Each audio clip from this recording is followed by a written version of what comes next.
Kung bago ka pa lang sa aking YouTube channel, please subscribe at i-hit ang notification bell para updated ka sa aking bagong videos.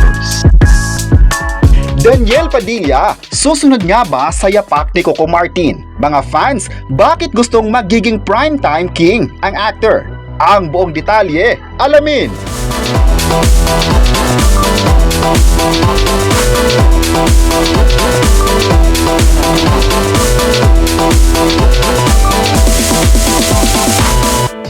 Nagdiriwang sa online world ngayon ang mga solid fan ni Daniel Padilla dahil sa magandang balita na magkakaroon ng bagong action series ang actor. Inanunsyo na kasi ang pagbabalik ni Andres Malvar sa telebisyon. Ito ang minahal ng sambayanan na karakter ni Daniel sa seryeng Incognito. Ang tanong ng mga fanay, solo project daw ba ito ni DJ o sequel ng kanyang pinagbibidahan na kasama si Richard Gutierrez, Ian Veneracion at iba pa? Actually, may inkling na rin ang mga fans kung bakit panay-panay ang bakasyon ngayon ng aktor.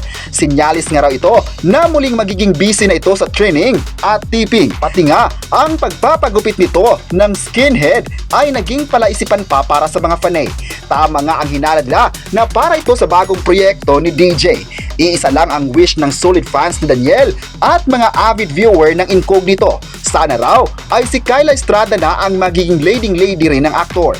Sigurado daw na bukod sa mga death-defying action scenes ay tudo-tudo rin ang pakilig ng dalawa sa romantic scenes nila. Hopya nga ang mga netizens na sana ay mag-asawa na raw ang role ni Kynel sa bagong serye. Pero mas mature at mas bongga ang intimate scenes.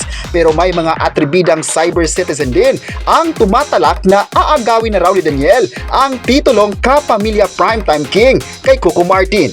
Sakaling umiiri na ito. Dahil dito biglang napakomment agad ang mga netizens. Ayon pa ng mga netizens, walang makakatalo talaga sa dedikasyon ng nagisang Coco Martin. Ang mga tao talaga ay gumagawa ng issue tungkol sa dalawa na maganda naman ang connection ng dalawang actors na ito sa ngayon. Makikita naman kung gaano kabilib si Daniel kay Coco Martin at gayon naman ang primetime king kay DJ. May ilang mga fans naman na nagsabing sana susuportahan na lang ang bawat proyekto nila sa ABS-CBN dahil pareho silang magagaling. Sana raw ay darating ang araw na magkakasama ang dalawa sa isang proyekto. Maganda raw na magkakasama ang dalawa para naman mapapanood nila ang dalawa sa isang proyekto.